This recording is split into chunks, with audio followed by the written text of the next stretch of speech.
दुख की घड़ी गनीमत जानो, नाम गुरु का चिन चिन भजना. ಅದಕ್ಕೇನಂತಾರೆ, ಭಕ್ತರಿಗೆ ಎಷ್ಟು ದುಃಖ ಬರ್ತಾವಂದ್ರೆ ಅದು ಪರಮಾತ್ಮನ ಕೃಪಾ ಅಂತ ತಿಳಿದಿರ್ತಾರೆ. ಯಾಕೆ? ಸುಖದಲ್ಲಿ ಎಲ್ಲ ನೊಣಗಳು ಕೂಡಿರ್ತಾವ.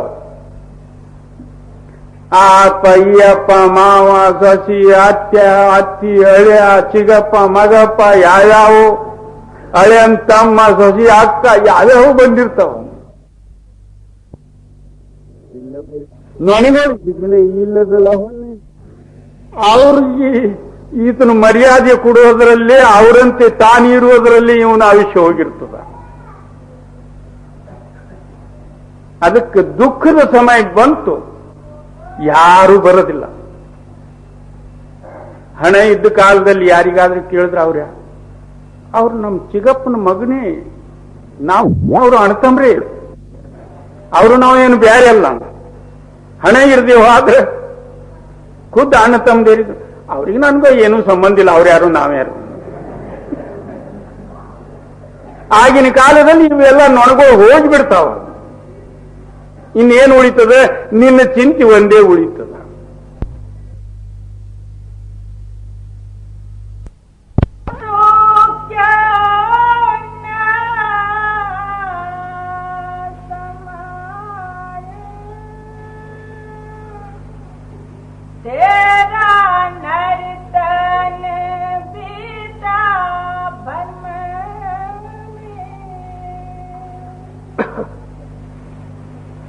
ಪರಮ ಸಂತ ಸದ್ಗುರು ಹಜೂರ್ ರಾಧಾ ಸ್ವಾಮಿಗಳ ವಾಕ್ಯ ಏನು ಪ್ರತಿಪಾದನೆ ಮಾಡ್ತಾರಂದ್ರೆ, ಕೋಟ್ಯಾನುಕೋಟಿ ಯುಗ ಜನ್ಮಾದಿಗಳು ಭ್ರಮಣ ಮಾಡಿ ಈಗ ತಮಗೆ ಅಮೂಲ್ಯ ನರಶರೀರ ಪ್ರಾಪ್ತವಾಗಿತ್ತು.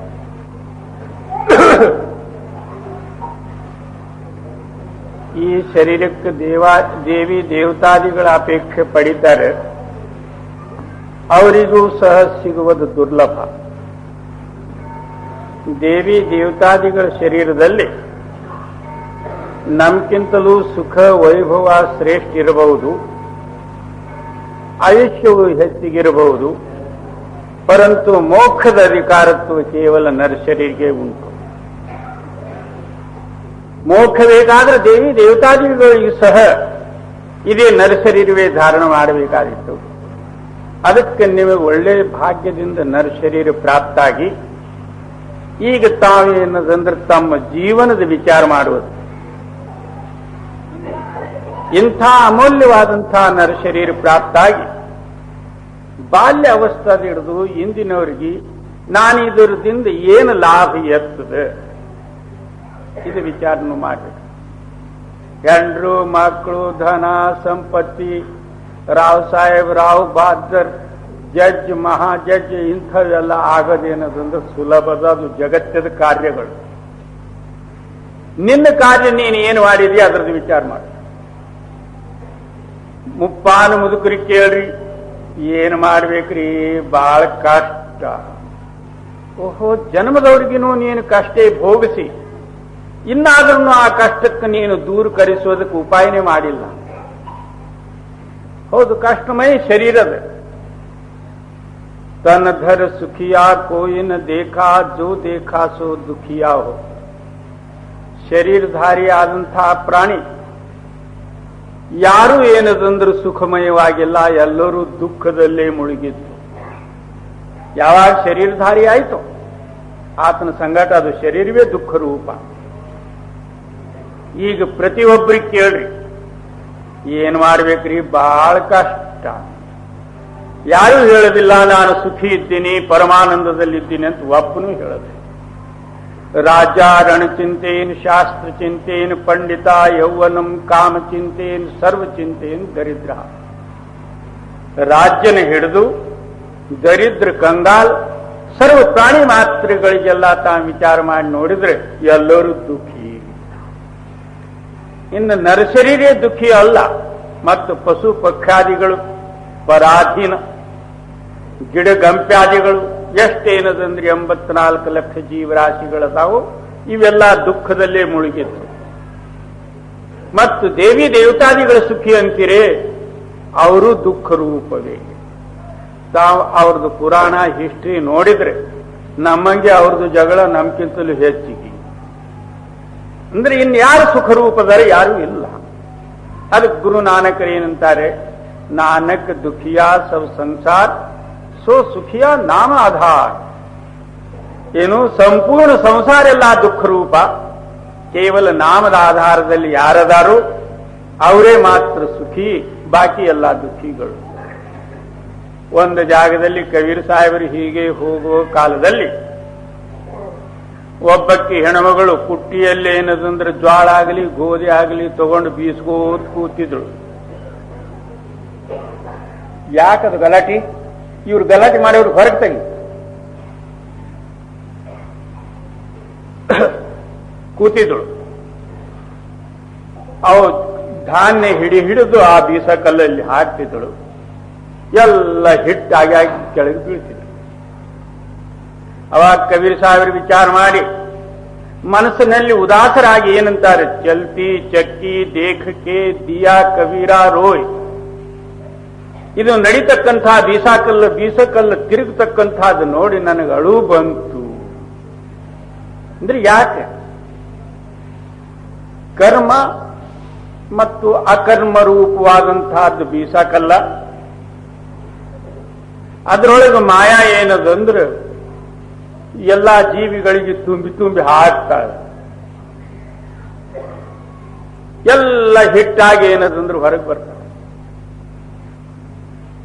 ಅದರಂತೆ ನಮ್ಮಲ್ಲಿ ಒಂದು ಶುಭ ಅಶುಭ, ಒಳ್ಳೆಯದು ಕೆಟ್ಟದು, ದೊಡ್ಡಪ್ಪ ಚಿಕ್ಕಪ್ಪ, ಧನ ಸಂಪತ್ತಿ, ಇವೆಲ್ಲ ಏನದಂದ್ರೆ ಬೀಸಕಲ್ಲ ನಮಗೆ ತಿರುವಿ ಹಿಟ್ಟು ಮಾಡಿಬಿಡ್ತಾವ. ಅದರಲ್ಲೇ ನಮ್ಮ ಆವೇಶ ಕಳ್ಕೊಂಡು ಹೋಗ್ಬಿಡ್ತೇವೆ. ಅದ್ರಾಗ ಮತ್ತೆ ವಿಚಾರ ಮಾಡಿ ಏನಂತಾರೆ, ಮಧ್ಯದಲ್ಲಿ ಒಂದು ಏನು ಗೂಟ ಅದು ಬೀಸಕಲ್ಲಿನಲ್ಲಿ, ಅದರ ಸುತ್ತಮುತ್ತಲು ಇರತಕ್ಕಂಥ ಕಾಳುಗಳು ಮಾತ್ರ, ಎಲ್ಲ ಬೀಸುಣಿಕೆ ಆದರೂ ಸಹಿತನು ಅವು ಕಾಳುಗಳು ಮಾತ್ರ ಬೀಸಿರುವುದಿಲ್ಲ. ಅದರಂತೆ ನಮ್ಮ ಅಂತರದಲ್ಲಿ ಒಂದು ಸಪ್ತನಾಮ ರೂಪವಾದಂತಹದ್ದು ಒಂದು ಗೂಟದ. ಯಾ ಪುರುಷರು ಆ ನಾಮದ ಆಧಾರದಲ್ಲಿ ಇರ್ತಾರಂದ್ರೆ ಅವರು ಮಾತ್ರ ಈ ಮಾಯದ ಬೀಸುಣಿಕೆಯಲ್ಲಿ ಹೋಗುವುದಿಲ್ಲ. ಇಲ್ದ್ರೆ ಬಾಕಿ ಎಲ್ಲ ಹಿಟ್ಟಾಗಿ ಹೋಗೋದು. ಅವರೇನು ಕಾಲು ಪುರುಷರು ಹಿಟ್ಟು ನಾದಿ ರೊಟ್ಟಿ ಮಾಡಿ ತಿಂದು ಹೋಗೋದು. ಅದಕ್ಕೆ ನೀವು ವಿಚಾರ ಮಾಡ್ರಿ, ಇಂಥ ಅಮೂಲ್ಯವಾದಂತಹ ನರ್ಸರಿ ತಮಗೆ ಪ್ರಾಪ್ತ ಆಗಿಯೂ ಇಂದಿನವರೆಗೂ ನೀವು ಏನು ಮಾಡಿರಿ? ಏನು ಇಲ್ಲ, ಬರೀ ಜೊಳ್ಳ. ಈ ಮಾಯಾವಿ ಸಾಮಗ್ರಿ 10 ಮಕ್ಕಳಿದ್ರು ಯಾತರು, 10 ಕೋಟಿ ರೂಪಾಯಿ ಇದ್ರು ಸಹಿತನು ಸಂಗಡಿ ನಿನಗೊಂದು ಕವಡಿ ಬರೋದಿಲ್ಲ. ಮತ್ತೆ ಈ ಕವಡಿಗೆ ಅಲ್ಲಿ ಯಾರು ಕೇಳೋದಿಲ್ಲ. ಇದೇ ನೋಟುಗಳು ಪರದೇಶದಲ್ಲಿ ಹೋದ್ರೆ ಇದಕ್ಕೆ ಏನು ಸಿಗರೇಟದಲ್ಲಿನೂ ಸೇರೋದಿಲ್ಲ. ಏನದಾವ ಇದ್ರಲ್ಲಿ? ಸುಮ್ಮನೊಂದು ನಮ್ಮ ಕಲ್ಪಿತವಾದಂತಹ ದ್ರವ್ಯ, ಅದರಲ್ಲಿ ಏನದ? ಅದಕ್ಕೇನಂತಾರೆ, ಗುರು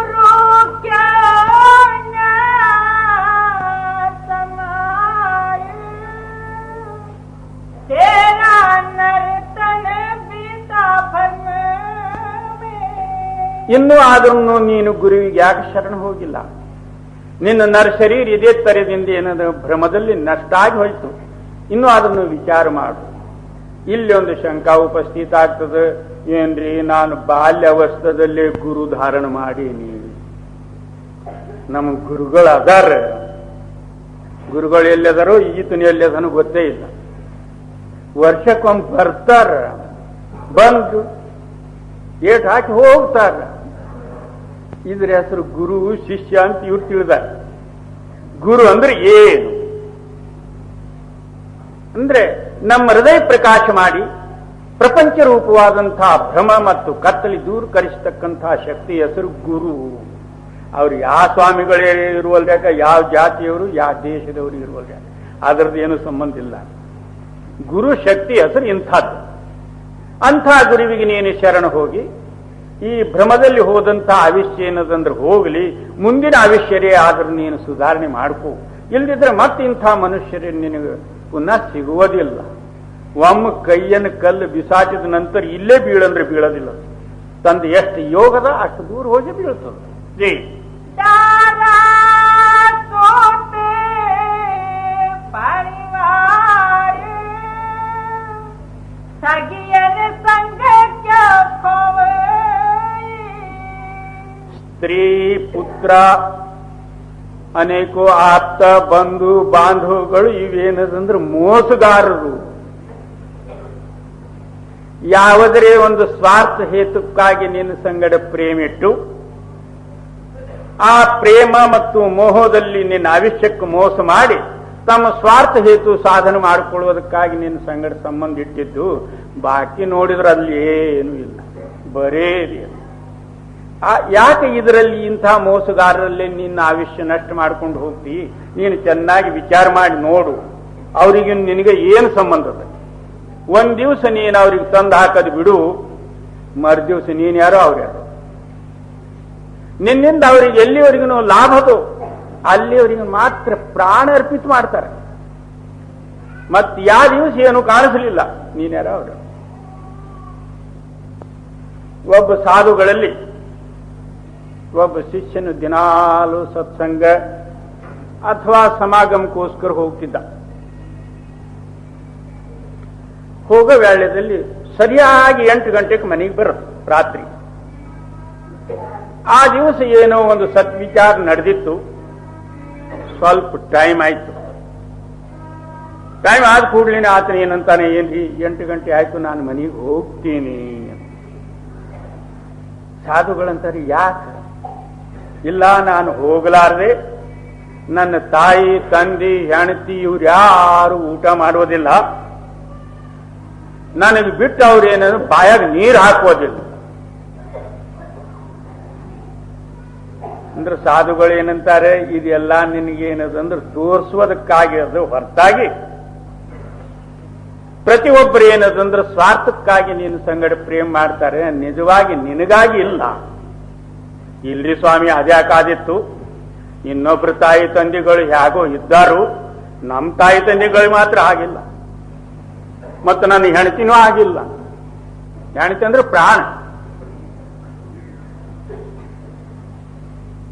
ಅಂದ್ರೆ ನಾನೊಂದು ಸ್ವಲ್ಪ ಇದಕ್ಕೆ ಚಮತ್ಕಾರ ತೋರಿಸ್ತೀನಿ, ನೋಡ್ತೆ ನೋಡ್ರಿ ಹೇಳಿ. ನೀನು ಹೋದ ಕೂಡ್ಲೆ ಕೈಕಾಲುಗಳು ಶಟಸಿ ಏಕ್ದಮ್ ಮೂರ್ಛ ಬಂದಂಗ ಬಿದ್ದು ಹೆಣ ಬಿದ್ದಂಗೆ ಬಿದ್ದು ಬಿಡುವ. ಅಲ್ಲಿಂದ ಮುಂದೆ ಏನೇನಾಗ್ತದೆ ಅದೆಲ್ಲ ನಾನು ನೋಡ್ಕೋತೀನಿ. ಈತನು ಹೋದ, ಸ್ವಲ್ಪ ಟೈಮ್ ಆಗಿತ್ತು, ಅವ್ರ ದಾರಿ ನೋಡ್ಕೋತೆ ಕೂತಿದ್ರು. ಹೋಗಿ ಹೊಸ್ತಲಲ್ಲಿ ಬಿದ್ದು ಕೈ ಕಾಲುಗಳೆಲ್ಲ ಶಟಿಸಿ ಕಣ್ಣುಗಳೆಲ್ಲ ಮೇಲಕ್ಕೆ ಮಾಡಿ ಬಿದ್ದು ಬಿಟ್ಟ. ಬಿದ್ದು ಕೂಡಲೇನೆ ತಾಯಿ ಎದೆ ಬಡ್ಕೊಂಡು ಅವಳು ಅಳುವುದಕ್ಕೆ ಪ್ರಾರಂಭ ಮಾಡಿದಳು. ತಂದೆ ಏನದಂದ್ರೆ ಆತನ ತಲೆ ಬಡ್ಕೊಂಡ. ಆ ಹೆಣ್ತಿನೇ ಬಂದು ಅದೇ ಪ್ರಕಾರ ಏನೇನೋ ಮಾಡಿದಳು.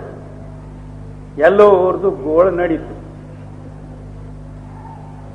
ಇದು ಸ್ವಾಭಾವಿಕವಾದ, ಯಾರ ಮನೆಯಲ್ಲರಿ ಯಾರಾದ್ರೂ ಸತ್ತರೆ ಆ ಮನೆ ಹೆಣ್ಮಕ್ಳು ಅಳೋ ಕಾಲಕ್ಕೆ ಊರನ್ ಹೆಣ್ಮಕ್ಳು ತಾವು ಅವ್ರ ಸಂಗಟ ಏನದಂದ್ರೆ ಕೂಡಿ ಹತ್ತಿರ್ತಾರೆ. ಇವರು ಯಾರು ಸತ್ತಿರೋದಿಲ್ಲ, ಪತ್ತಿರೋದಿಲ್ಲ, ಸುಮ್ಮನೆ ಸಹಾನುಭೂತಿ. ಇವರು ಹೋಗಿ ಊರೆಲ್ಲ ಅಳುವುದಕ್ಕೆ ಪ್ರಾರಂಭ ಮಾಡ್ತಾರೆ. ಏನಾಯ್ತು? ಏನಿಲ್ಲ, ಆ ಸಾಧುಗಳ ಕಡೆಯಿಂದ ಬಂದ ಕೂಡ್ಲೇನೆ ಏನಾಗಿತ್ತೋ ಏನೋ ಬಿದ್ದು ಸತ್ತ. ಎಲ್ಲರೂ ಅಳೋದು ಕರೆಯೋದು ಏನೇನೋ ನಡೀತು. ಅಷ್ಟರಲ್ಲಿ ಏನದಂದ್ರೆ ಸಾಧುಗಳು ತಮಾಷೆ ನೋಡುವುದಕ್ಕಾಗಿ ಅಲ್ಲಿ ಹೋದ್ರು. ಹೋಗೋದ್ರೊಳಗೆ ಊರೇ ಎಲ್ಲ ಅಳ್ತದೆ. ಆವಾಗ ತಾಯಿ ತಂದೆ ಹೆಂಡತಿ ಏನದಂದ್ರೆ ಮೂವರು ಬಂದು ಸಾಧುಗಳ ಚರಣದ ಮ್ಯಾಗ ತಲೆ ಇಟ್ಟು ನಮಸ್ಕಾರ ಮಾಡಿ ದಂಡವತ್ತು ಎದೆಲಿ ಬಡ್ಕೊಳ್ಳೋದು, ತಲೆ ಬಡ್ಕೊಳ್ಳೋದು ನಡೀತು. ಆವಾಗ ಸಾಧುಗಳು ಕೇಳ್ತಾರೆ, ಯಾಕೆ? ಏನ್ರಿ ಸ್ವಾಮಿ, ನಿಮ್ಮ ಮಠದಿಂದ ಬಂದದ್ದಷ್ಟೇ, ಇಲ್ಲಿ ಹೊಸ್ತಲಲ್ಲಿ ಬಂದ ಕೂಡಲೇ ಬಿದ್ದು ಸತ್ತ.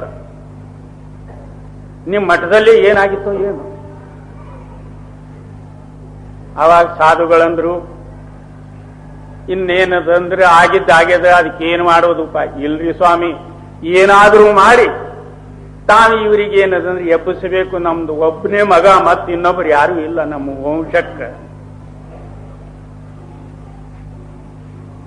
ಸಾಧುಗಳೇನಂದ್ರು ಒಂದು ಉಪಾಯ ಅದ, ಅದು ಸಾಧನದಲ್ಲಿ ಬಂದ್ರೆ ಮಾತ್ರ ಹೇಳ್ಬಹುದು ಇವರು. ಅವಾಗ ತಾಯಿ ತಂದೆ ಹೆಂಡತಿ ಇಬ್ರು ಮೂವರು ಎಲ್ಲರೂ ಕಾಲು ಹಿಡಿದು ಆ ಸಾಧುಗಳಿಗೆ ಕೊಂಡಾಡುವುದು ಅಳುವುದು ಏನೇನು ನಡೀತು. ಏನು ಉಪಾಯದ ಹೇಳ್ರಿ ಸ್ವಾಮಿ, ನಾವು ತತ್ಕಾಲ ಮಾಡ್ತೇವು. ಅವಾಗ ಸಾಧುಗಳು ಏನಂತಾರೆ, ನಾನು ಯೋಗ ಧ್ಯಾನದಿಂದ ನೋಡಿದೆ, ಈತನ ಪ್ರಾಣ ಏನಂದ್ರೆ ಬ್ರಹ್ಮಾಂಡ ದಾಟಿ ಮೇಲಕ್ಕೆ ಹೋಗ್ಯದ, ಇನ್ನು ತಿರುಗಿ ಬರುವುದಕ್ಕೆ ಅವಕಾಶ ಇಲ್ಲ. ಒಂದು ಉಪಾಯದ,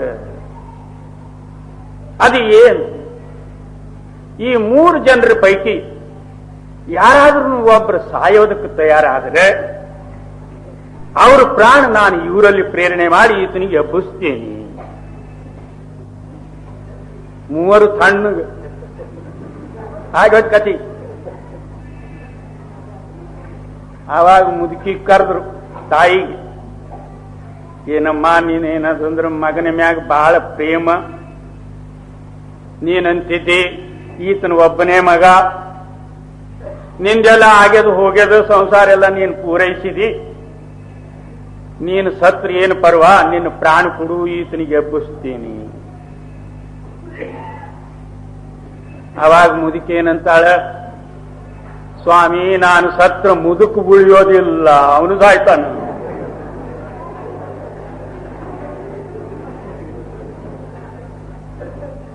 ಒಬ್ರಿಗಿಬ್ರು ಸಾಯ್ಬೇಕಾಗ್ತದ. ಇನ್ನು ಅವ್ರವ್ರ ಪ್ರಾರಬ್ಧ ಕರ್ಮಾನುಸಾರ ಸತ್ತಾನ, ಮತ್ ಹೋಗೋಲ್ರಿ ಯಾಕ್ರಿ.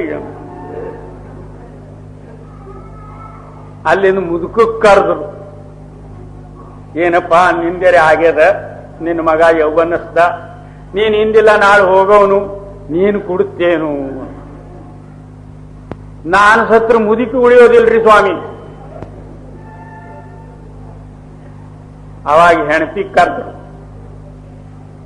ಮತ್ತೆ ಗಂಡನ ಎದುರು ನಿನಗೆ ಹೋಗ್ಬೇಕಾಗಿತ್ತು, ನಿನ್ನೆದುರು ಏನದಂದ್ರೆ ಗಂಡು ಹೋಗುವುದರಿಂದ ನೀನು ವಿಧವಾ ಆಗಿ ಕಷ್ಟ ಪಡೆಯುವುದು, ದುಃಖ ಪಡೆಯುವುದು, ಅಪಮಾನ ಆಗುವುದು, ಇದು ಮಹಾಪಾತಕ ಕಾರ್ಯ. ಅದಕ್ಕೆ ನೀನಾದರೂ ಸಹಿತ ನಿನ್ನ ಪ್ರಾಣ ಕೊಟ್ಟು ನಿನ್ನ ಪತಿಗೆ ಎಬ್ಬಿಸ್ತೆ. ಅವಾಗ ಅವಳು ಏನಂತಾಳೆ, ಏನ್ರಿ ಸ್ವಾಮಿ, ನಮ್ಮ ತಾಯಿ ತಂದಿಗೆ ನಾನು ಒಬ್ಬಳೇ ಮಗಳು, ನಾನು ಸತ್ರ ನಮ್ಮ ತಾಯಿ ತಂದೆ ಇಬ್ಬರು ಸಾಯ್ತಾರೆ, ಒಬ್ಬನಿಗಾಗಿ 3 ಮಂದಿ ಸಾಯೋದಕ್ಕಿಂತಲೂ ದೇವರು ಮಾಡಿದ್ದಾಗೆ ಆಗಲಿ.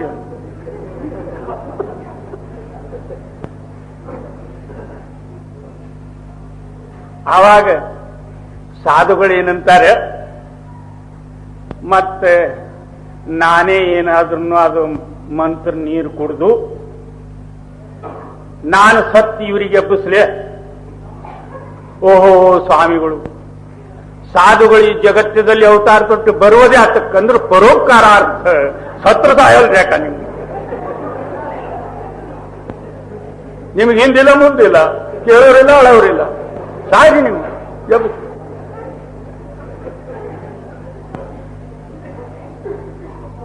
ಆವಾಗ ಆತನ ಬಿದ್ದಲ್ಲಿ ಎಲ್ಲ ನೋಡ್ತಿದ್ದ ಚರಿತ್ರ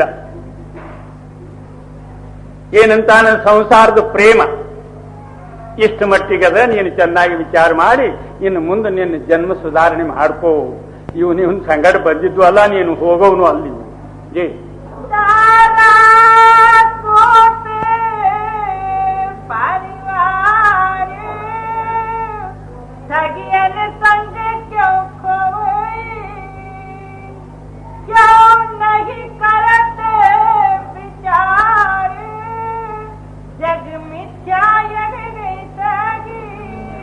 ಅದಕ್ಕೆ ಇನ್ನೂವರೆಗೆ ನೀನು ಯಾಕೆ ಏನದಂದ್ರೆ ವಿಚಾರ ಮಾಡುವಲ್ಲಿ ಸಂಪೂರ್ಣ ಪ್ರಪಂಚವೇ ಸುಳ್ಳಾದದ್ದು ಅಂತೇಳಿ ಕಲ್ಪನೀಯವಾದದ್ದು ಅಂತ ಯಾಕೆ ವಿಚಾರ ಮಾಡುವಲ್ಲಿ?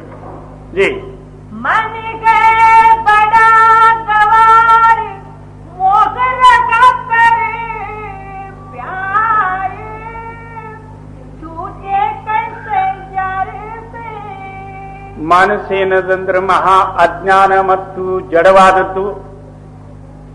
ಇದರಲ್ಲಿ ಏನದಂದ್ರೆ ಮೋಹಶಕ್ತಿ ಪ್ರಬಲವಾದದ್ದು. ಆ ಮೋಹಶಕ್ತಿಯಿಂದ ಈತನು ಪ್ರಪಂಚಕ್ಕೆ ಹಿಡಿದು ಬಿಟ್ಟಾನೆ. ಇನ್ನು ಅಂಥದ್ದು ಹೇಗೆ ಬಿಡುಗಡೆ ಆದಿತ್ತು? ಆ ಕಾಲಪುರುಷನು ಮೋಹಶಕ್ತಿ ಈತನಲ್ಲಿ ಪ್ರೇರಣೆ ಮಾಡಿ ಸಂಪೂರ್ಣ ಪ್ರಪಂಚ ರೂಪವಾದಂತಹದ್ದು ಏನದಂದ್ರೆ ಮಾಯಾವಿ ಶಕ್ತಿ ತಯಾರು ಮಾಡಿ ಇದಕ್ಕೆ ಕಟ್ಟಿಬಿಟ್ಟಂತ. ಈಗ ಕೋತಿಗಳು ಹಿಡಿಬೇಕಾದ್ರೆ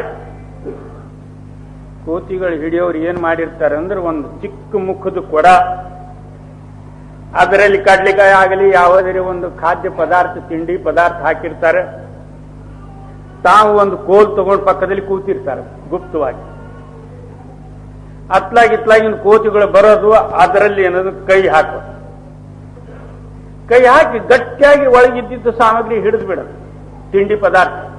ಅದು ಮುಟ್ಟಿಗೆ ದೊಡ್ಡದಾದ ಕೂಡಲೇ ಬಾಯಿಂದ ಬರೋದಿಲ್ಲ. ಅವು ಕಾಳು ಬಿಡೋದಿಲ್ಲ, ಕೈ ಏನು ಹೊರಗೆ ಬರೋದಿಲ್ಲ.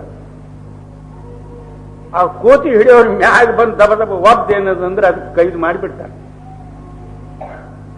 ಹಾಗೇನದಂದ್ರೆ ಪ್ರತಿಯೊಬ್ಬರಂತಾರೆ, ಏನ್ರಿ ಪ್ರಪಂಚ ಮಹಾ ಕಷ್ಟಕರ, ಬಿಡು, ಯಾಕೆ ಕಷ್ಟ ಹೋಗಿಸ್ತಿ, ಬಿಡು. ಸಾಧ್ಯ ಇಲ್ರಿ ಸ್ವಾಮಿ. ಮತ್ತ ಅದನ್ನು ಕೋತಿ ಆಡ್ಸವನು ಕಾಲಪುರುಷನು ಕೊಲ್ಲಿ ಬಿಡ್ತಾನೆ, ನೀವು ಬಿಡೋದಿಲ್ಲ. ಹಾಗೇನದಂದ್ರೆ ನಾವು ಮೋಹಶಕ್ತಿಯಿಂದ ಪ್ರಪಂಚಕ್ಕೆ ಹಿಡಿದು ಬಿಟ್ಟಿದ್ದೀವಿ, ಒಳಗಾಡೋದಿಲ್ಲ. ಅದು ಬಿಟ್ಟಾಗ ಮಾತ್ರ ಮೋಕ್ಷ ಸಿಕ್ಕಿತ್ತು ಹೊರತಾಗಿ ಎಲ್ಲಿವರೆಗೂ ನಿನ್ನ ಚಿತ್ತ ಅದರಲ್ಲಿ ಆಕರ್ಷಿತ ಹೊಂದಿದ ಅಲ್ಲಿವರೆಗೂ ಮಾತ್ರ ನೀನು ಬಿಡುಗಡೆ ಮಾಡೋರು ಯಾರು?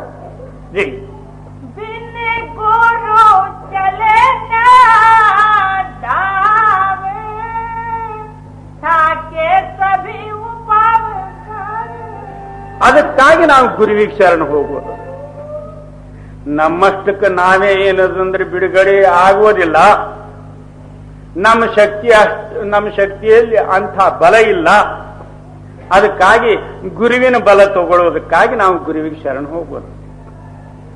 ಅದಕ್ಕೇನಂತಾರೆ, ಭಿನ್ನ ಗುರು.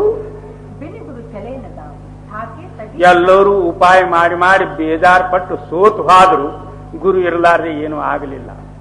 ದೊಡ್ಡ ದೊಡ್ಡ ಯೋಗಿಗಳು, ಯತಿಗಳು, ಋಷಿಗಳು, ತಪಸ್ವಿಗಳು ಎಲ್ಲೋರ್ದು ನೀವು ವಿಚಾರ ಮಾಡಿ ನೋಡಿ.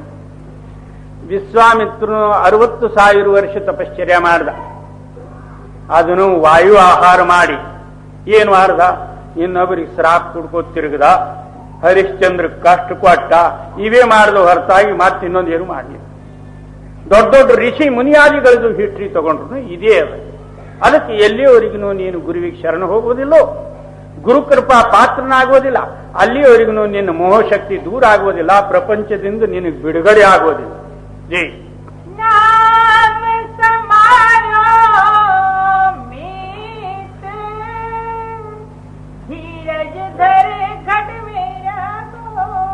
ಗುರು ಏನಂತಾನೆ? ನಿನ್ನ ಅಂತರದಲ್ಲಿ ಒಂದು ನಾಮದ, ಆ ನಾಮಕ್ಕೆ ನೀನೇನು ಚಿತ್ತ ಕೂಡಿಸಿ ಆಹುರಾತ್ರ ಅಭ್ಯಾಸ ಮಾಡಿ. ಆ ನಾಮ ಜಪ ಮಾಡುವ ಕಾಲದಲ್ಲಿ ಅನೇಕ ಕಷ್ಟಾದಿಗಳನ್ನು ಬರಬಹುದು. ಯಾಕಂದ್ರೆ ಪಹಲೆ ಬಣ ಪ್ರಾರಬ್ಧ, ಪಾಛೆ ಬಣ ಶರೀರ. ಮೊದಲು ಪ್ರಾರಬ್ಧ ಕರ್ಮ ತಯಾರಾಗಿ ತದನಂತರ ಶರೀರ ಆಗ್ಯದ.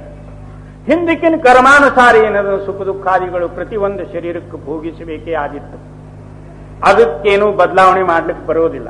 ಇನ್ನು ಮುಂದಿನ ಮಾತ್ರ ಏನದಂದ್ರೆ ಆ ಸುಖ ದುಃಖಾದಿಗಳದ್ದು ಪರವಾ ಮಾಡಲಾರ್ದೆ ನೀನು ಅಂತರದಲ್ಲಿರ್ತಕ್ಕಂತಹ ಚೇತನ ನಾಮದಲ್ಲಿ ನೀನು ಚಿತ್ತ ಕೂಡಿಸಿ ಆಹುರಾತ್ರ ಅಭ್ಯಾಸ ಮಾಡಿ ನೀನು ಜಡದಿಂದ ಕಡೆಗಾಗುವಂತ ಗುರುಗಳು ಹೇಳ್ತಾರೆ. ಗುರುಗಳು ಯಾವುದೇ ಒಂದು ಕಿವಿಯಾಗ ಮಂತ್ರ ಓದೋದಿಲ್ಲ. ಕನ ಫುಕ್ಕ ಗುರು ಹದ್ದಕ ಬೇಹದ್ದಕ ಗುರು ಅವ್ರು. ನಾಮ ಅಂದ್ರೆ ಏನು? ಅದು ಅಕ್ಷರಾತ್ಮಕ ನಾಮ ಅಲ್ಲ. ಪಂಚಾಕ್ಷರಿ, ಷಡಾಕ್ಷರಿ, ದ್ವಾದಶಾಕ್ಷರಿ, ಗಾಯತ್ರಿ, ಓಂ ಸೋಂ ಇವೆಲ್ಲ ನಾಮ, ಇವು ಮಂತ್ರಗಳು. ನಾಮ ಬೇರೆ ಅದ. ಯಾವ ಅಕ್ಷರದಲ್ಲಿ, ಯಾವ ನಾಮದಲ್ಲಿ ಅಕಾರಿಲ್ಲ, ಉಕಾರಿಲ್ಲ, ಮಕಾರಿಲ್ಲ, ಅದು ಓಂಕಾರವೂ ಅಲ್ಲ. ತನ್ನಷ್ಟಕ್ಕೆ ತಾನೇ ಸ್ವಯಂಭೂ ಶಕ್ತಿ. ಅದೇನು ಹಿಂದೂಗಳಲ್ಲಿ, ಮುಸಲ್ಮಾನರಲ್ಲಿ, ಕ್ರಿಶ್ಚಿಯನ್ರಲ್ಲಿ, ಯಹೂದಿಯಲ್ಲಿ, ಸ್ತ್ರೀಯರಲ್ಲಿ, ಪುರುಷರಲ್ಲಿ, ಬಾಲಕರಲ್ಲಿ, ವೃದ್ಧರಲ್ಲಿ, ಸರ್ವರಲ್ಲಿನೂ ಒಂದೇ ಸಮನ. ಪರಮಾತ್ಮನ ಒಬ್ಬನದಾನಂದ್ರೆ ನಾಮಗಳು ಕೋಟ್ಯಾವಧಿ ಯಾಕಿರಬೇಕು? ಹಿಂದೂಗಳಲ್ಲಿನೂ ಪರಮಾತ್ಮನದಾನ, ಮುಸಲ್ಮಾನಲ್ಲಿನೂ ಪರಮಾತ್ಮ. ಮುಸಲ್ಮಾನರು ಏನಂತಾರ ಅಲ್ಲಾ, ಹಿಂದೂಗಳು ಏನಂದ್ರು ಓಂ ಅಂದ್ರು, ಲಾ ಇಲಾಹ ಇಲ್ಲಲ್ಲಾಹ್.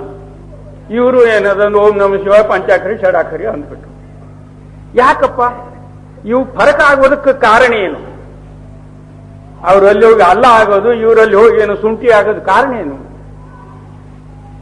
ಅಂದ್ರೆ ಪರಮಾತ್ಮನ ಒಬ್ಬ, ಆತನ ನಾಮವೂ ಒಂದೇ, ಸರ್ವರಲ್ಲಿನೂ ಒಂದೇ ರೂಪದಿಂದ ವ್ಯಾಪಕ ಇದ್ದಂತಹ ಶಕ್ತಿ.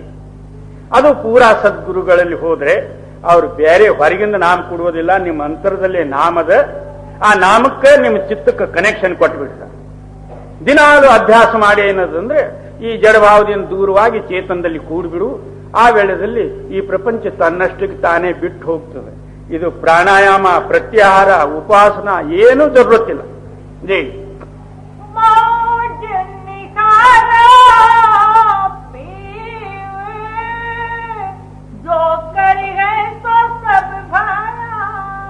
ಏನೇನು ಸುಖ ದುಃಖಾದಿಗಳು ಬರ್ತಾವ ಅದೆಲ್ಲ ಪರಮಾತ್ಮನ ಮರ್ಜಿ ಅಂತ ಹೇಳಿ ತಿಳಿದು ಆ ಪರಮಾತ್ಮ ಏನ್ ಮಾಡ್ತಾನೋ ಅದರಲ್ಲೇ ನೀನು ಸಂತುಷ್ಟನಾಗಿದ್ದು ಕೇವಲ ಏನದಂದ್ರೆ ನಾಮಸ್ಮರಣೆ ಮಾಡು. ತುಕಾರಾಮರು ಏನಂತಾರೆ, ಜೇ ಜೇ ಕಾಯಿ ಹೋಯಿ ತೇ ತೇ ಪಹಾತ್ ಜಾಯಿ ತುಕಾಮಣೆ ತು ಉಗಿರಾಗಿ. ಏನೇನ್ ಆಗ್ತದೋ ಅದಕ್ಕೆ ನೋಡ್ಕೋತ ಹೋಗು. ನೀನ್ ಅದರಲ್ಲಿ ಏನಾದ್ರೂ ಹೀಗ್ಯಾಕಾಗ್ಲಿಕ್ಕೆ ಬೇಕು ಅಂತ ಅಲ್ಲಿ ಪ್ರಶ್ನೆ ಎತ್ತಬೇಡ. ಆ ಪರಮಾತ್ಮನ ಏನ್ ಮಾಡ್ತಾನೋ ಅದು ಒಳ್ಳೇದಕ್ಕೆ ಮಾಡ್ತಾನಂತ ತಿಳಿ ನೀನು. ಈ ಪ್ರಕಾರ ಏನದಂದ್ರೆ ಆತನ ಮೌದದಲ್ಲಿದ್ದು ನೀನು ನಾಮಸ್ಮರಣೆ ಮಾಡ್ಕೋತ ಹೋಗು. ತನ್ನಷ್ಟಕ್ಕೆ ತಾನೇ ಅಂತರ ಹೃದಯ ಜಾಗೃತವಾಗಿ ಆ ಪರಮಾತ್ಮನ ದರ್ಶನ ಆಗ್ತದೆ, ನೀನು ಮುಕ್ತನಾಗುತ್ತಿ. ಜೈ ಬುದ್ಧಿ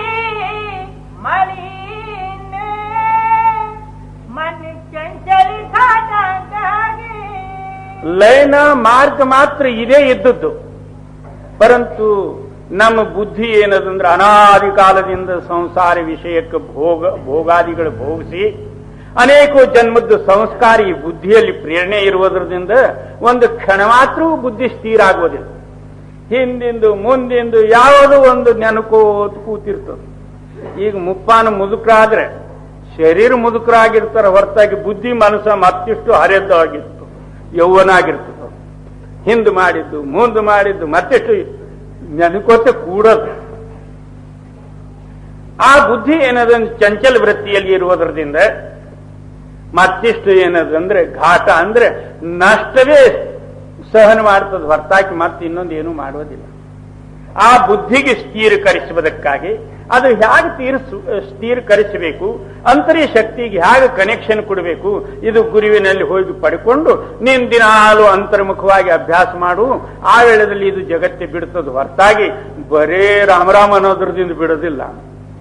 ರಾಮ ರಾಮೇತಿ ರಮೇ ರಾಮೇ ಮನೋರಮೇ ಸಹಸ್ರನಾಮ್ ತಾತುಲ್ಯಂ ರಾಮ್ ನಾಮ ವರಾನನೆ. ಆ ರಾಮ ಶಕ್ತಿಯಲ್ಲಿ, ರಮಣವಾದಂತಹ ಶಕ್ತಿಯಲ್ಲಿ ನಿನ್ನ ಮನಸ್ಸ, ನಿನ್ನ ಚೈತನ್ಯ ಕೂಡಿಬಿಟ್ಟಂದ್ರೆ ಆವಾಗ ರಾಮ, ಇಲ್ದ್ರೆ ಬರೇ ರಾಮೇ. ಜಿ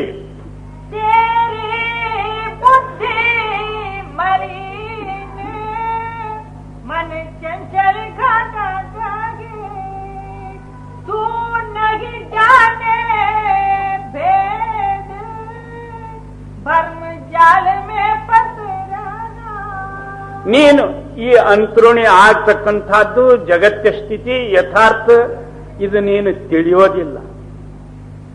ಜಗತ್ತು ಏನದ ಅದನ್ನು ನಿನಗೆ ಗೊತ್ತಿಲ್ಲ. ಅಂತರಾತ್ಮನ ಹೇಗದನ ಅದನ್ನು ನಿನಗೆ ಗೊತ್ತಿಲ್ಲ. ಹಾಗೆ ಭ್ರಮದಲ್ಲೇ ನಿನ್ನ ಆವಿಷ್ಯ ಕಳ್ಕೊಂಡು ನಡೆದಿದ್ವಿ.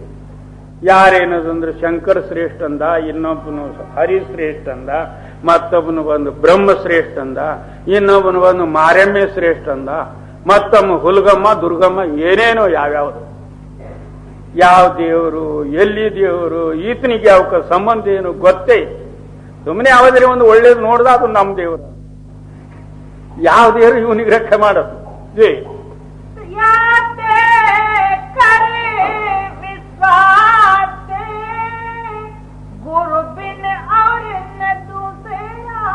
ಅದಕ್ಕೆ ಸ್ವಾಮೀಜಿ ಮಹಾರಾಜ್ ಮತ್ತೆ ಸಿದ್ಧಪಡಿಸಿ ಏನಂತಾರೆ, ಇನ್ನು ನೀನು ವಿಶ್ವಾಸ ಇಡು. ಜಗತ್ತದಲ್ಲಿ ನಿನ್ನ ಸಹಾಯಕಾರಿ ಯಾರದರೆಂದ್ರೆ ಒಬ್ಬ ಗುರುವೇ ಅದನ್ನು ಹೊರತಾಗಿ ಮತ್ತೆ ಇನ್ನೊಬ್ರು ಯಾರು ಇಲ್ಲ. ಜೈ. ನಾವು ಕನ್ನಡದಲ್ಲಿ ಒಂದು ಗಾದಿ ಅಥವಾ ಏನದು ಗುರು ಹರ ಮುನಿದ್ರು ಗುರು ಕಾಯ್ತಾನ ಅಂತ ನಾವು ಬರೀ ಅನ್ನೋದಕ್ಕೆ ಮಾತ್ರ ಮಾಡ್ಕೊಂಡಿದ್ದೇವು.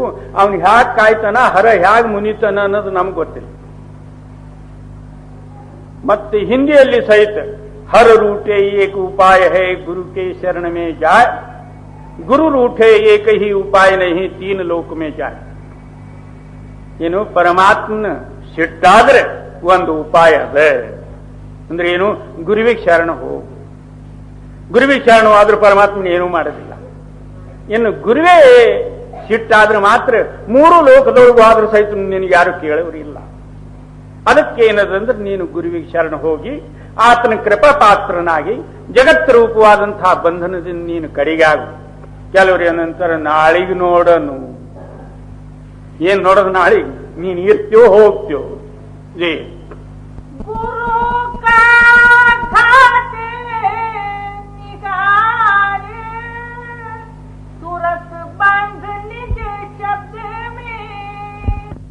ಮತ್ತೆ ಅಂದ್ರೆ ನಮ್ಮ ಗುರು ಬಹಳ ದೂರ ಕಾಶಾಗಿರ್ತಾನ, ಇನ್ನೊಬ್ಬನೇನಂದ ಕಾಶ್ಮೀರದಲ್ಲಿ ಇರ್ತಾನ,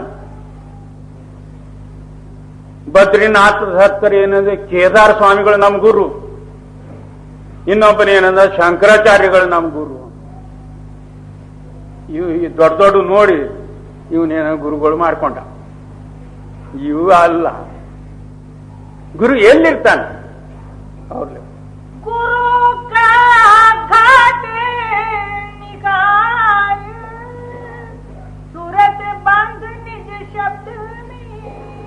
गुरु ಏನದಂದ್ರೆ नवदर ठाके धावत रहाये दसवें निज घर वासा पाए उत्थे अनहद शब्द बजे दिन राती गुरुमती शब्द सुनावಣಿಯ.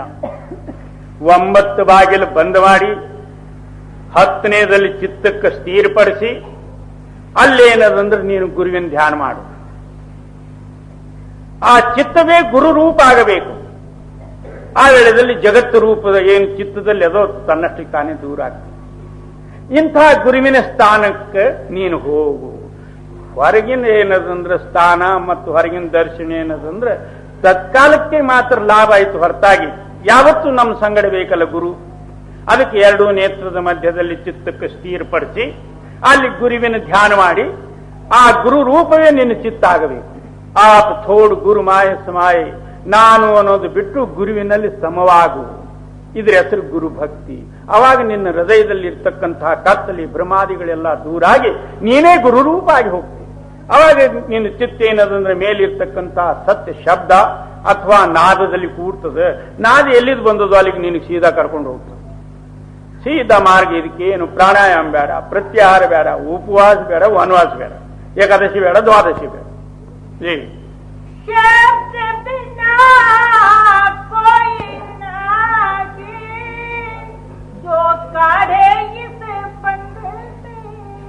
ಅದಕ್ಕೇನಂತಾರೆ, ಈ ಮಾಯಾರೂಪವಾದಂತಹ ಬಂಧನದಿಂದ ಕಡೆಗೆ ಮಾಡುವುದಕ್ಕಾಗಿ ಒಂದೇ ಏನದಂದ್ರೆ ಯುಕ್ತಿ ಮತ್ತು ಶಕ್ತಿ. ಅದು ಯಾವುದು? ಸತ್ಯ ಶಬ್ದ ಅಥವಾ ನಾದ ಅಥವಾ ಆಕಾಶವಾಣಿ. ಜೀ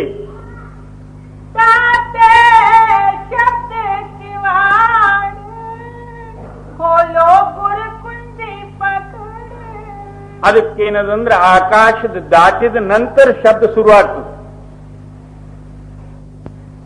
ಆಕಾಶದ ಒಳಗಿನ ಇವೆಲ್ಲ ಶಬ್ದಗಳು ಏನದಂದ್ರೆ ಇದರಲ್ಲಿ ಕೂಡಿ ಇದ್ರ ರೂಪ ಆಗ್ಯಾವ. ಪೃಥ್ವಿಯಲ್ಲಿ ಪ್ರತಿಯೊಂದು ಪದಾರ್ಥ ಎತ್ತರಿ ಅಂದ್ರೆ ಅದರಲ್ಲಿ ಶಬ್ದದ,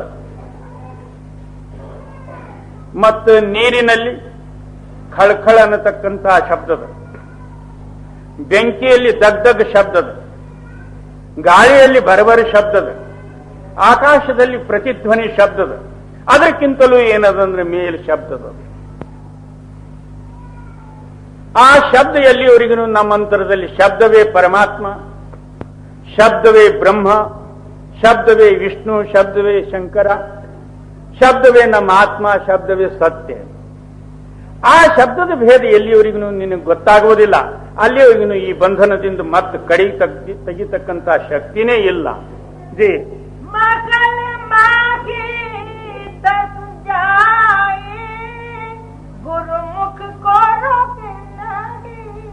ನಿನ್ನ ಮನೆಗೆ ಹೋಗೋದಕ್ಕೆ ನಿನಗೆ ಆತಂಕ ಮಾಡೋರು ಯಾರೂ ಇಲ್ಲ. ಮಾತ್ರ ಯಾರಿಗೆ? ಗುರುಮುಖ ಜನರಿಗೆ. ಗುರುಮುಖ ಮನಮುಖ ಅಂತ ಎರಡು ಪಕ್ಷ. ಗುರುಮುಖ ಅಂದ್ರೆ ಯಾರು, ಮನಮುಖ ಅಂದ್ರೆ ಯಾರು? ಗುರು ಆಜ್ಞಾ ಪ್ರತಿಪಾಲನೆ ಮಾಡಿ ಗುರು ಆಜ್ಞಾ ಮೀರಲಾರದೆ ಯಾವತ್ತು ಏನದಂದ್ರೆ ಗುರು ಆಜ್ಞೆದಲ್ಲಿ ಯಾರು ನಡೀತಾರಂದ್ರೆ ಅವರು ಗುರುಮುಖ. ಗುರುವಿನ ನಿಜ ರೂಪ ಏನದಂದ್ರೆ ಶಬ್ದದ ಅಥವಾ ಪ್ರಕಾಶದ. ಯಾವ ಪುರುಷರು ಅಹೋರಾತ್ರ ಶಬ್ದದ ಅಭ್ಯಾಸ ಮಾಡಿ ಆ ಗುರು ಶಬ್ದದಲ್ಲಿ ಕೂಡ್ಯಾರು ಅವರು ಗುರುಮುಖ. ಮನಮುಖರು ಯಾರಂದ್ರೆ ನಾವೆಲ್ಲರೂ ಮನಸ್ಸು ಏನು ಹೇಳ್ತದೋ ಅದು ನಾವು ಮಾಡ್ಲಿಕ್ಕೆ ತಯಾರಾಗ್ತದೆ. ಅದೇ ಮನಸ್ಸುವೆ ಒಳಗೆ ಕೂತು ಕಳ್ತನ ಮಾಡಿಸ್ತದೆ, ಅದೇ ಮನಸ್ಸುವೆ ಸುಳ್ಳು ಹೇಳಿಸ್ತದೆ, ಅದೇ ಮನಸ್ಸುವೆ ದೇಶ ಬಿಟ್ಟು ದೇಶಕ್ಕೆ ಹೋಯ್ತದೆ, ಅದೇ ಮನಸ್ಸುವೆ ಕಡೆಗೆ ಏನದ ಸ್ಮಶಾನ ಭೂಮಿಗೆ ಹೋಯ್ತದೆ. ಅದಕ್ಕೆ ಮನಮುಖ ಮತ್ತು ಗುರುಮುಖ ಎರಡದ. ಗುರುಭಕ್ತರಂದ್ರೆ ಕೇವಲ ನಾಮ ತಗೊಳ್ಳೋದ್ರದಿಂದ ಉಪದೇಶ ತಗೊಳ್ಳೋದ್ರದಿಂದ ಗುರುಭಕ್ತರಲ್ಲ. ಯಾರ ಹೃದಯದಲ್ಲಿ ಗುರು ಪ್ರಗಟದಾನೋ ಅವರು ಮಾತ್ರ ಗುರುಭಕ್ತರು. ಇವರೆಲ್ಲರೂ ಮನಸ್ಸಿನ ಭಕ್ತರೇ. ಮ್ಯಾಗ ಗುರಪ್ಪ ಅಂತ ಹೆಸರು ಇಟ್ಟುಕೊಳ್ಳೋದಿಲ್ಲ. ಹಾಗೆ ಗುರಪ್ಪಗಳು ಇವರು. ಅವರು मगल मागी दस जाए गुरुमुख को रोके नाही. मन मुख बटका खाई चढ़ उतरे गिर गिर पानी. ಮನಮುಖರು ತಮ್ಮ ಮನಸ್ಸಿನ ಪ್ರಕಾರ ಏನದಂದ್ರೆ ಯುಕ್ತಿ ಸಾಧನ ಮಾಡಿ ದಿನಾಲು ಅಭ್ಯಾಸ ಕೂತು ಇಲ್ಲಿ ಚಿತ್ತಕ್ಕೆ ನಿಲ್ಲಿಸಿ ಏನದಂದ್ರೆ ಅಲ್ಲಿ ಗುರುವಿನ ಧ್ಯಾನ ಮಾಡಲಾರದೆ ತನ್ನಷ್ಟಕ್ಕೆ ತಾವೇ ಪ್ರಯತ್ನ ಪಡಿತಾರೆ. ಅಲ್ಲಿ ಮನಸ್ಸು ನಿಂದಿರೋದಿಲ್ಲ, ಕೆಳಗೆ ಬೀಳ್ತ. 1 ಗಂಟೆ ಅರ್ಧ ಗಂಟೆ ಇವನೇನೋ ಶಿವಪೂಜೆ ಲಿಂಗ ಪೂಜೆ ಮಾಡಿದನೇನೋ, ಏನು ಮಾಡಿದ್ರು ಏನದ ಮನಸ್ಸು ನಿಲ್ಲಲಾರ್ದು ಹೋಯ್ತು, ಬಿಟ್ಟೇ ಬಿಡು, ನಾ ಎಷ್ಟು ದಿನ ಮಾಡಿದ್ರು ಇದೇ ಬಿಟ್ಬಿಟ್ಟ. ಅಲ್ಲಿಂದ ಅದೇರಿ ಮಾಡ್ತಿದ್ದ, ಅದನ್ನು ಬಿಟ್ಬಿಟ್ಟ. ಅದಕ್ಕೇನಂತಾರೆ, ಎಲ್ಲಿಯವರೆಗೂ ನಿನ್ನ ಅಂತರದಲ್ಲಿ ಗುರು ಪ್ರಗಟ ಆಗೋದಿಲ್ಲ ಅಲ್ಲಿಯವರೆಗೂ ಮನಸ್ಸು ನಿಲ್ಲುವುದಿಲ್ಲ. ಅದಕ್ಕೆ ನೀನು ಅಂತರದಲ್ಲಿ ಗುರುವಿನ ಧ್ಯಾನ ಮಾಡಿ ಗುರು ಸ್ವರೂಪದಲ್ಲಿ ಐಕ್ಯ ಹೊಂದಿ ನೀನು ಗುರು ರೂಪ ಆಗು. ಆವಾಗ ಮನಸ್ಸು ಏನದಂದ್ರೆ ಜಗತ್ತದಿಂದ ಕಡೆಗಾಗಿ ಅದರಲ್ಲಿ ಕೂಡ್ತದೆ. ಆವಾಗ ನೀನು ಚೇತನ ರೂಪನಾಗ್ತಿ, ಮೇಲಕ್ಕೆ ಹೋಗ್ತಿ. ಎಲ್ದ್ರ ಇದೇ ಬರೇ ವೇದಾಂತ ಓದೋದು. ನೀನ್ಯಾರು? ನಾನು ಕಿವಿ ಅಲ್ಲ, ಕಣ್ಣಲ್ಲ, ಮೂಗಲ್ಲ, ಬಾಯಲ್ಲ, ಕೈಯಲ್ಲ, ಕಾಲಲ್ಲ, ಹೊಟ್ಟೆಲ್ಲ, ಬೆನ್ನಲ್ಲ. ಏನು ಏನೋ ಒಂದು ಅದೇ ಯಾವುದೇ ಒಂದು ಇದ್ದಿದ್ದು ಅದೇ ನೋಡು ಬ್ರಹ್ಮ. ಇಂಥ ಬ್ರಹ್ಮದಿಂದ ಏನೂ ಆಗೋದಿಲ್ಲ. ಸುಮ್ಮನೆ ಹಾಗೆ ನಮಗೇನು ಟೈಮ್ ಪಾಸ್ ಮಾಡೋದಕ್ಕೆ ಅವು ಜೇ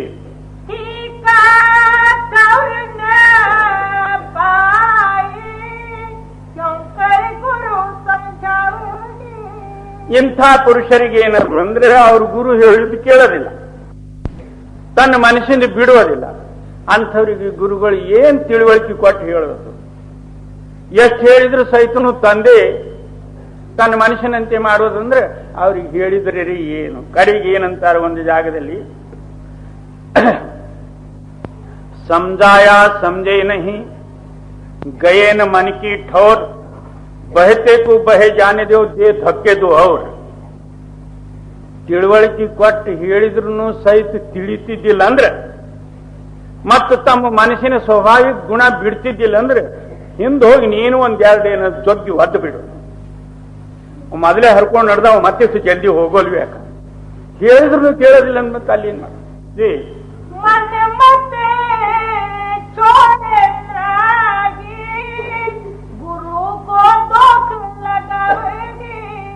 ತಮ್ಮದೇನದಂದ್ರೆ ಮನೆ ಮತ್ತೆ ಬಿಡ್ಲಿಕ್ಕಿಲ್ಲ, ಗುರು ಹೇಳ್ದಂಗೆ ಕೇಳಲಿಕ್ಕಿಲ್ಲ. ಮತ್ತೇನದಂದ್ರೆ ಗುರುವಿಗೆ ದೋಷ ಕೊಟ್ಟು ಬಿಡ. ಏನ್ರಿ, ನಾನು ಆ ರಾಧಾಸ್ವಾಮಿ ಮತದಲ್ಲಿ ಬಹಳ ದಿವಸ ಆಯ್ತು, 10 ವರ್ಷ ಆಯ್ತು ನಾನು ತಗೊಂಡು. ಏನಿಲ್ಲ, ಓಹೋ ಅವ್ರು ಹೇಳಿದಂಗೆ ಅಭ್ಯಾಸ ಮಾಡಿದೇನು ಅಂದ್ರೆ ಅದು ಆಗಿಲ್ಲ. ಮತ್ ಕಡೆಗೆ ಏನದಂದ್ರೆ ಏನೋ ಒಂದು ದೊಡ್ಡದಂತ ತಗೊಂಡ ಏನೂ ಆಗಲಿಲ್ಲ, ಬಿಟ್ಬಿಟ್ಟ. ಇಂಥವಕ್ಕೆ ಏನು ಹೇಳೋದ? ಅವ್ರು ಹೇಳ್ದಂಗೆ ಅಭ್ಯಾಸ ಮಾಡು, ಆಗದೆ ಇದ್ರೆ ಕೈ ಹಿಡಿದು ಕೇಳು. ಅದು ಬಿಡ್ತಾವ? ಅಭ್ಯಾಸ ಇಲ್ಲಪ್ಪ, ಅಭ್ಯಾಸ ಇಲ್ಲ. ಯಾಕೆ? ಏನಿಲ್ಲ. ನಾನು ತಗೊಂಡು ನಾಮ ಏನೋ ಒಳ್ಳೇದದ ಅನ್ನೋ ಏನೂ ಇಲ್ಲ. ಇನ್ನ ಗುರುವಿಗೆ ದೋಷ ಕೊಟ್ಟು ಕಡೆಗೆ ಆಗಿಬಿಡತ್ತೆ. ಜೈ ಗುರು ಜೋ ಕಗೆ ಉಪಾವೆ ಉಸ್ಮೆ ಮನ ಬಂಧೆ ನಹಿ. ಗುರುಗಳು ಏನು ಯುಕ್ತಿ ತೋರ್ಸಾರೋ ಅದರಲ್ಲಿ ಮನಸ್ಸು ನಿಲ್ಲಿಸುವುದೇ ಇಲ್ಲ. ಈತನು ಹೊರಗೆ ವಿಚಾರ ಮಾಡ್ತಾನೆ. ಆ ಗುರುಗಳು ಏನು ಹೇಳ್ಯಾರೆ, ಎರಡು ನೇತ್ರದ ಮಧ್ಯಭಾಗದಲ್ಲಿ ಶರೀರ ಕಲ್ಪನಾ, ಹೊರಗಿಂದ ಮಾಯಾವಿ ಕಲ್ಪನಾ, ಕೇವಲ ಏನದಂದ್ರೆ ಎಲ್ಲ ಬಿಟ್ಟು ಒಂದೇ ಒಂದಾಗಿ ಒಂದು ಮನಸ್ಸಿಗೆ ನಿಲ್ಲಿಸಿಬಿಡು. ಆ ಮನಸ್ಸಿಗೆ ನಿಲ್ಲಿಸದೊಳಗೆ ಒಳಗಿನ ಶಕ್ತಿ ಏನದಂದ್ರೆ ಅದಕ್ಕೆ ಕನೆಕ್ಷನ್ ಆಗ್ತದೆ. ಅದು ಹೇಗೆ ಕನೆಕ್ಷನ್ ಕೊಡಬೇಕಾಗದೋ ಅದು ಗುರುಗಳು ಕೊಟ್ಟೇ ಕೊಡ್ತಾರೆ. ಅದರಂತೆ ನೀನು ಅಭ್ಯಾಸ ಮಾಡು. ಆಗದೆ ಇದ್ರೆ ಗುರುವಿಗೆ ಕೇಳು. ಮಾಡ್ಲಿಕ್ಕಿಲ್ಲ ಮಾಡ್ಲಿಕ್ಕಿಲ್ಲ. ನಡಿಲಾರ್ದ ಎತ್ತ ಅದು ನೊಗದ ಮ್ಯಾಗ ಬಿದ್ದು ಸತ್ತು ಅಂತ. ಹಾಗೆ ನಡೆದಿಲ್ಲ. ಯಾವಾಗ ಸತ್ಸಂಗ ಪತ್ಸಂಗ ಏನ್ರಿ ಕೇಳಿದ್ರಂದ್ರೆ ಅವಾಗ ಏನಾದ್ರೂ ಒಂದು ಸ್ವಲ್ಪ ತಿಳಿದಂಗೆ ಮಾಡಿರ್ತಾರೆ. ಒಂದೊಂದು ಖಡ್ಡ ಎತ್ತುಗಳಿರ್ತಾವ, ಬಾಲ ಒಡ್ಡು ಮುರಿದು ಕೂಡ್ಲೇನೆ 4 ಹೆಜ್ಜೆ ನಡೆಯೋದು, ಮತ್ತೆ ತಿರುಗಿ ಬೀಳೋದು. ಅಂಥವು ಇವು ಖಡ್ಡ ಎತ್ತುಗಳು ಸತ್ಸಂಗ ರೂಪವಾದಂತಹ ಬಾಲವಾಡ್ ಮುರಿದುಕೊಳ್ಳಿ ಒಂದು ಸ್ವಲ್ಪ ನಡೆದಂಗೆ ಮಾಡೋದು, ಮತ್ತೆ ತಿರುಗಿ.